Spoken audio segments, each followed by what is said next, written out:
What's the one thing almost every human being on the planet does but nobody ever talks about, honestly? Today we're going through every single stage of your life as a masturbator. From that first confusing moment as a kid to the philosophical elder sitting in a rocking chair reflecting on decades of solo sessions. No judgment here. Just pure, uncomfortably accurate truth. Stage 1. The curious child. You're somewhere between 8 and 12 years old. You don't even know what you're doing yet. You stumbled onto something completely by accident, maybe in the bathtub, maybe just lying in bed one afternoon when you were bored.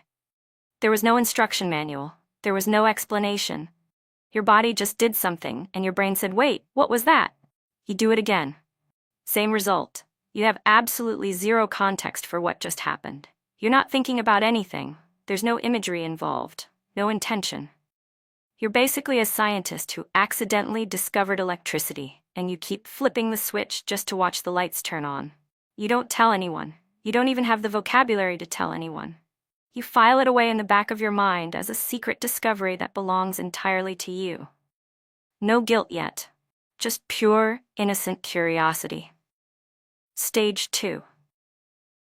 The guilty preteen. Now you're a little older and somehow you've figured out that this thing you've been doing is a real thing that has a real name, and apparently society has a lot of feelings about it. The first time you actually complete the full experience, your brain goes through 5 different emotional states in about 30 seconds. There's the rush, then there's confusion, then there's the overwhelming wave of shame that hits you like a truck. You genuinely wonder if something is wrong with you. You might swear to yourself right then and there that you will never do this again. You might pray about it. You might convince yourself this was a one-time thing and you're done forever. You are absolutely not done. You'll be back within 48 hours. Probably less. The guilt cycle begins, and it will follow you for years. Stage 3. The porn discoverer. You're 13 to 15 now. You found the internet. Or more specifically, you found a specific part of the internet that you were definitely not supposed to find. Maybe it was a pop-up. Maybe an older kid showed you something. Maybe you were searching for something completely innocent, and the algorithm had other plans. Either way, your brain has now been exposed to something that fundamentally changes the game. Suddenly, there's visual material involved.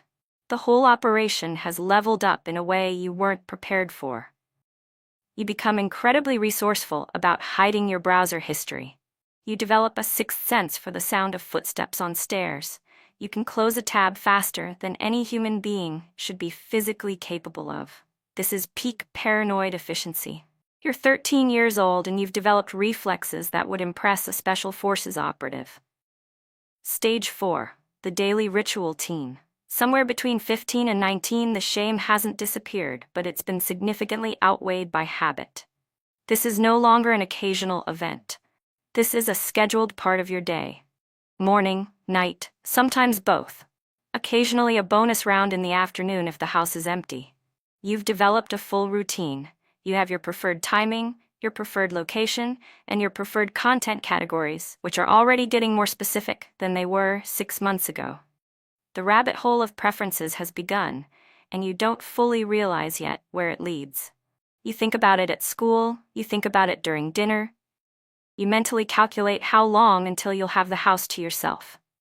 You are a machine operating on a single track, and that track runs every single day without exception. Stage 5. The college experimenter. You're 18 to 22. You're now living away from home for the first time, and something interesting happens. The shame that was partially driven by the fear of getting caught at home fades significantly when you have your own space. With that privacy comes exploration. You discover things about your own preferences that genuinely surprise you, things you would never have expected to be into. Your categories get more specific, more niche. You start to understand yourself in ways that are slightly alarming. You also have actual romantic and sexual relationships happening at the same time, which creates this fascinating overlap between real experiences and solo ones. You compare them, you analyze them. You are essentially doing fieldwork, and the research is extensive. Stage 6. The relationship hider. You're in your mid-20s now. You've got a serious partner. Things are good, things are healthy, and yet, you're still doing it. Not because anything is missing from your relationship, not because you're unsatisfied. You're doing it because at this point, it's basically a biological reflex that you've been running for over a decade. But now there's a layer of secrecy involved that feels weirdly reminiscent of being a teenager again. You wait until your partner is asleep. You use the shower strategically. You've mastered the art of the casual phone hold that looks like you're just scrolling Twitter. You tell yourself this is normal and healthy, which it genuinely is, but you still act like you're hiding a federal crime.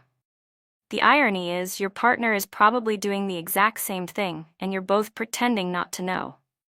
Stage 7. The post-nut clarity king. Mid to late 20s, you've heard the term, you've lived the term. That bizarre phenomenon where immediately after finishing, you achieve a level of mental clarity and perspective that feels almost spiritual. You'll be watching something deeply questionable, and in the moment it's over, you look at your screen and feel like a philosophy professor reviewing the life choices of a former student. The regret cycle is real and it's consistent. You close 15 tabs. You sit in silence for a moment. You think about calling your mom back. You consider signing up for the gym again. You contemplate your career trajectory. For approximately 4 to 7 minutes, you are the most self-aware version of yourself. Then the cycle begins again, and you repeat the whole thing tomorrow. Stage 8. The married secret addict. You're in your early 30s. You've been with your partner for years. Maybe you're married. Maybe you have kids. Life is full and busy and exhausting.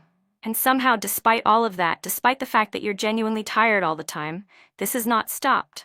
It's adapted. It fits into smaller windows now. A lunch break, a Tuesday afternoon when everyone is out, 5 in the morning before the household wakes up.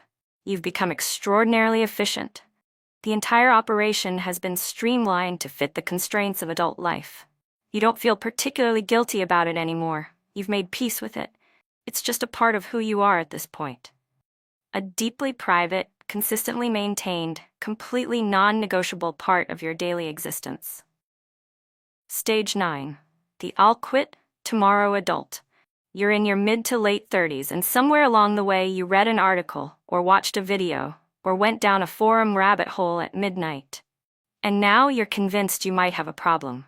Not because anything is actually wrong in your life, but because you've been doing this literally every day for 20 years, and that number suddenly sounds alarming when you do the math. You try to quit. You last 4 days. You try again. You last a week and a half and feel incredibly proud of yourself. Then you relapse and feel like you've failed a mission. You install an app that tracks your streak. You join a community. You read testimonials from guys claiming their confidence skyrocketed and their productivity tripled. You believe them completely for about 11 days before starting back at 0.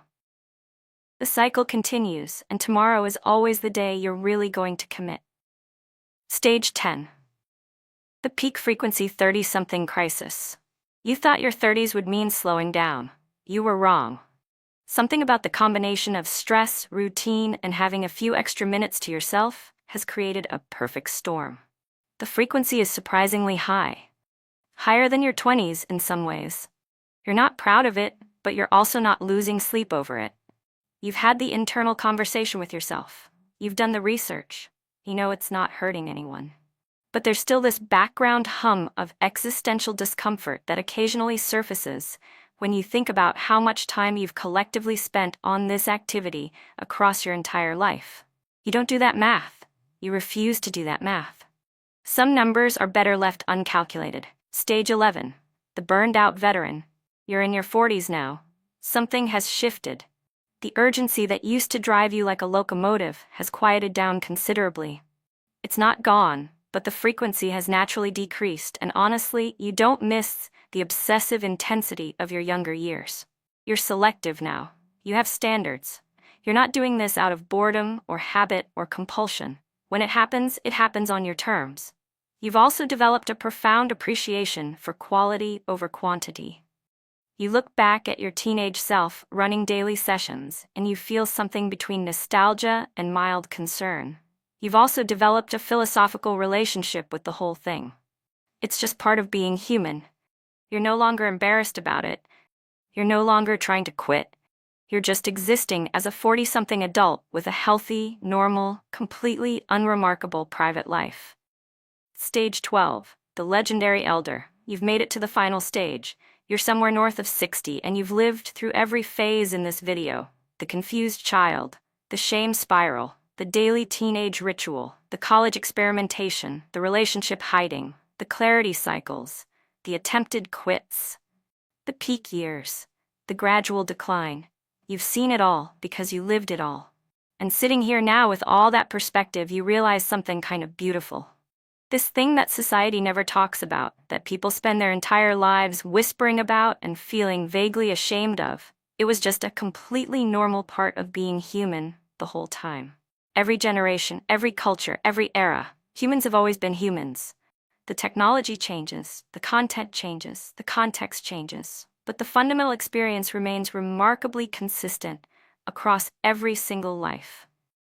You were never strange, you were never broken, you were never alone in it. You were just a person moving through stages, exactly like everyone else. And if nobody told you that growing up, consider this your official notification. So which stage are you currently in? Drop it in the comments because I guarantee this section is about to be the most honest comment thread on the entire internet.